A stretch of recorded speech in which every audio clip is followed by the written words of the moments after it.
So I decided that I'm gonna do a vlog today. Um,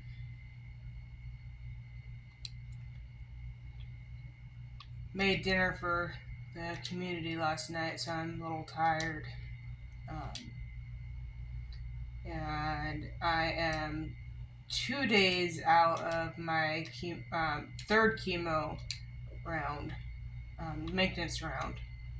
Thought it was my fourth, and so it's been kind of hard for me to pick up the energy and keep doing this because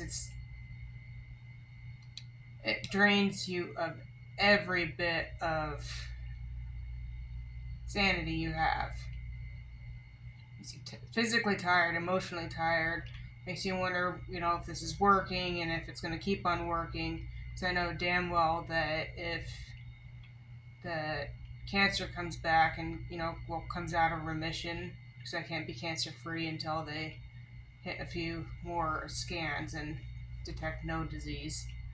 Um, and even then, it still has a chance of coming back. Um, if it does come back, then I'm just going to do comfort measures because I can't do this again. I'm so tired. And I know a lot of people are like, oh, that's quitter talk, that's and whatnot. But it's like, you guys don't understand the emotional toll this has taken on me to the point where I'm not even the same person I used to be. I mean, I think about the time when I was in the hospital. Um,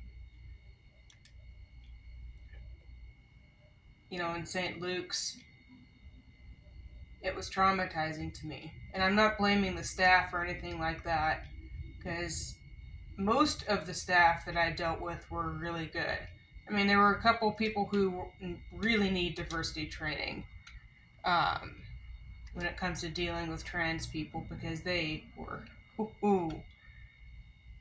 not fun to deal with. But for the most part, I dealt with a lot of fantastic people. Um, but it was entirely the fact that I couldn't go to the bathroom on my own. I had to get help with just basic needs. I could barely eat on my own. When I was in the hospital in St. Luke's, I was doing a little bit better. Um, but it was terrifying. And if they do another craniotomy, and I want to clarify this, it's not that I don't blame the neurosurgeon for this because it wasn't his fault. These things just happen. I became paralyzed on my right side, and because we know a lot about the brain today, but not enough to where we're so advanced where we know why things happen the way they happen for the most part. I mean, the brain's kind of an enigma. It's kind of interesting though. Um, so that being stated, my leg not working, it's not his fault. It's not anybody's fault. These things just happen. Um, but in St. Luke's, I was paralyzed. In the hospital, I was paralyzed, and then I got through St. Luke's. They have some amazing people there. Helped me walk again.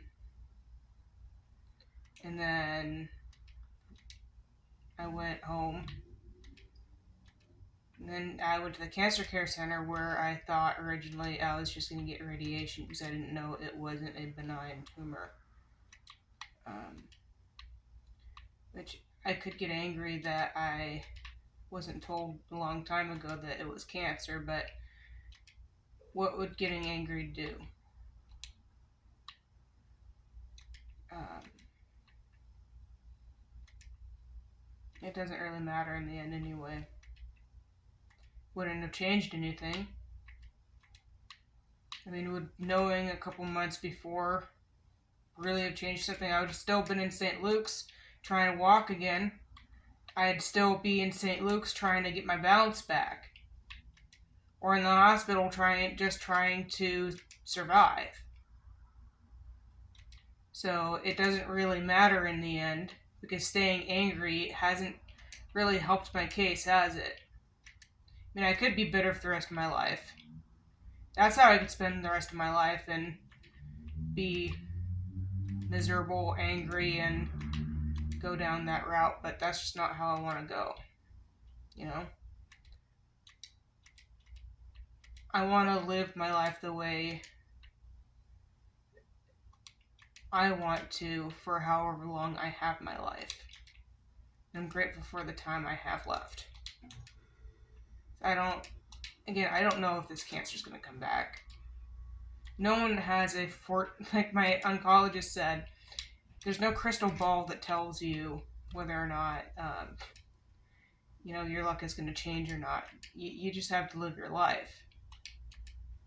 And sometimes life gives you some pretty horrid deals. I mean, no, it's not fair that I'm the one that has to deal with cancer. It's not fair that kids have to deal with cancer or anything like that, but that's just how it is. It sucks, but what am I going to do about it? I can't sit here and whine about my life the entire time.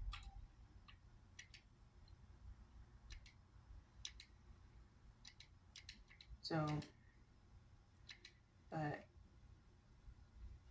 I don't know, what prompted me to make this video is just, I've been rewatching the Maddie Russo court case, and it still bothers me how she got off basically scot-free. Yeah, she got probation, she got community service, and has to pay all this back. But that's not enough. That poor family that had the young lady that died of cancer, they deserve justice. Maddie took their loved one's attention away from them in the time that they had her. I don't know. I don't buy that she's sorry at all. I think she's sorry she got caught. If she was really sorry, she wouldn't have asked for deferred judgment. She wouldn't have asked for anything, because she knows that she screwed the bed, but she doesn't care about other people. And I know a lot of people were like, well, she's 19 years old, she has a life ahead of her. So you're telling me that there's a lot of people behind bars right now that are extraordinarily young, that did stupid things, but they have a heavier sentence. But Maddie, because for whatever reason, she gets special treatment. Yeah, she's young. Maybe she's not likely to reoffend, because why would she? She's been shamed off the internet, right? But the damage is already done. How is this punishment doesn't fit the crime, in my opinion. But this could be just my anger coming out from dealing with cancer myself. I really would, if she wanted cancer so bad, she could have mine. Really. It's miserable. People, and she said, oh, I wanted to bring my family back together. That's not how families get brought together. It's sick how you thought that would work. And I just don't buy it. I think that you were grasping at straws, trying to come up with any kind of excuse as to why you're not a horrible person when you really are a horrible person. Does that mean that you're going to remain a horrible person for the rest of your life? No. But right now, you're trash. Because you're not sorry that you did this. You're sorry that you got caught. That's the crux of it, isn't it? You don't care that You hurt a bunch of people.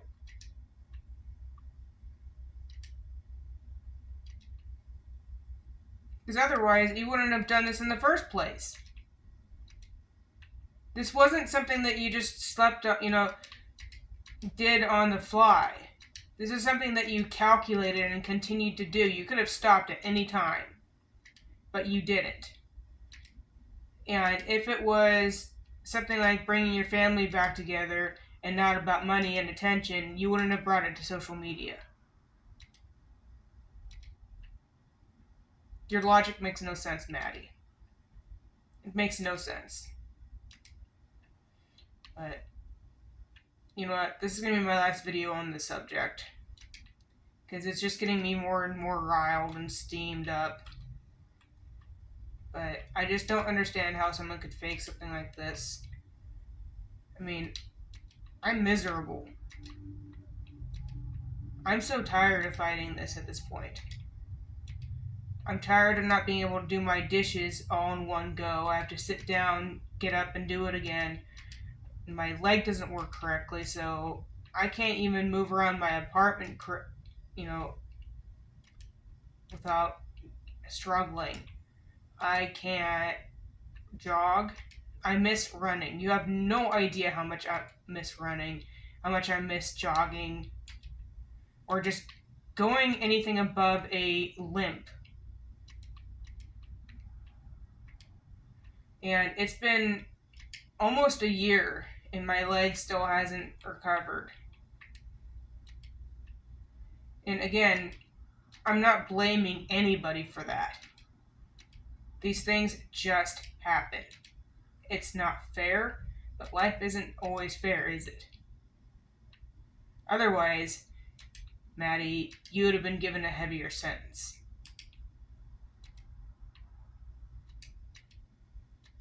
Because I don't understand how you got such a light sentence for what you did.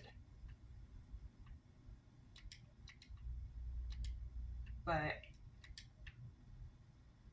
I can people are not understanding about disabilities. They are not understanding. Like, if someone says excuse me to me to get me to move, they don't even give me a chance to move before barging past me or trying to push their way beside me, because I can't move fast enough for them. Because spirits forbid that they give the disabled person 5 seconds to get out of the way.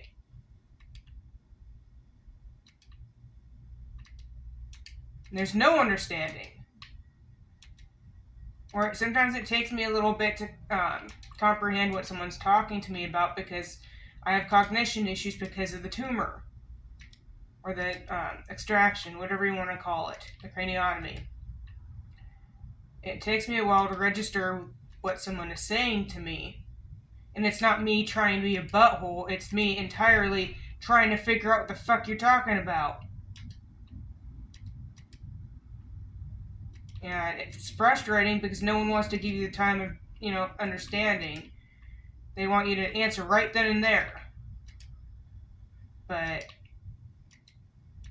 they expect you to be understanding of their disabilities.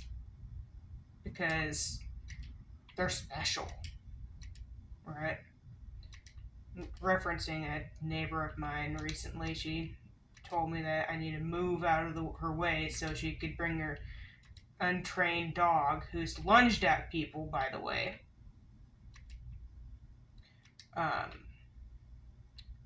She says it's a PTSD dog. It's not. But she's like, you have to move legally. And it's like, you know what? You need to give me a chance to move, Karen. It's a little hard for me to move around when I only have one leg that works correctly.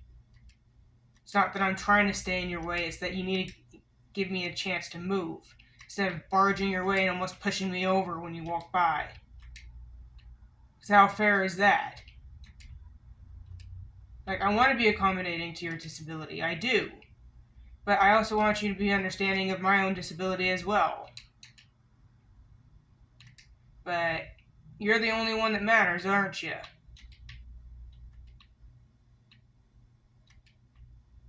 Sorry, It's the dang Dexo that I'm on that is causing me to kind of be a little bit more grouchy. I'm also feeling like crap. I fed a bunch of people yesterday and then I got snapped at by that lady. Just not been a good few days. I'm tired. I don't even know if I'm going to post this because it's not my normal, but I also want you guys to see how hard this stuff is. You know? The darker side of my treatment. So I've been losing my temper more often. I've been unable to get up and go. Um, it's like this exhaustion that builds up in the middle of my chest, like right here, that I can't seem to get rid of. And vomity. But it looks like my time is pretty up. I try not to exceed 20 minutes or even 10 minutes, but I'm way past that. So take care of yourselves, folks.